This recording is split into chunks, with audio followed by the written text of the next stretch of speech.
Online Safety Act 2023 was implemented this July in the UK. The government says its goal is clear: make the internet safer for children. The law targets harmful content like pornography, self-harm, eating disorders and suicide, aiming to protect under 18s from exposure that experts warn can cause lifelong damage. In fact, recent studies show 7 in 10 children have seen and been exposed to harmful content online. Online grooming cases are also on the rise.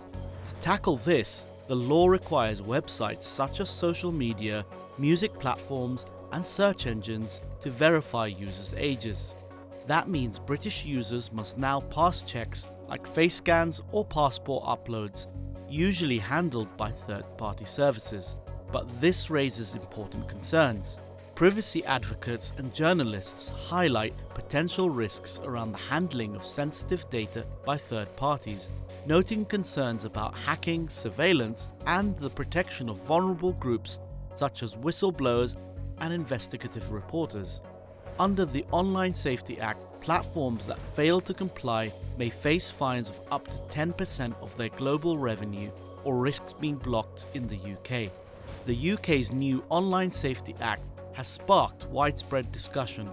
While some have voiced concerns that certain elements of the law could impact data security or free expression, others see it as a necessary step toward improving online safety. There have been reports of platforms like X and Reddit moderating content relating to ongoing global conflicts, including those in Gaza and Ukraine.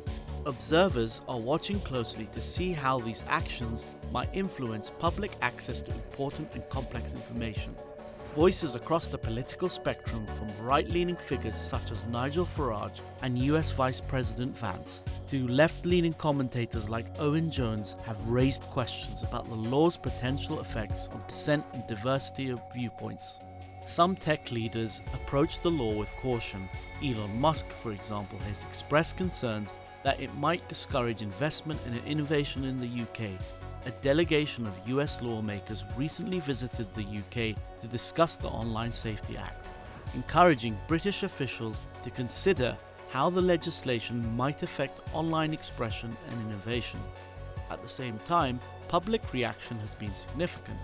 A petition calling for the repeal of the Act has garnered more than 500,000 signatures, and some VPN providers have reported notable increases in usage, with certain apps seeing download spikes of up to 1,800%. This raises an important question: is the Online Safety Act a necessary measure to protect users, especially children, from online harm, or could it lead to broader digital restrictions? As more countries consider internet regulation, many will observe the UK's approach to safety and freedom of expression.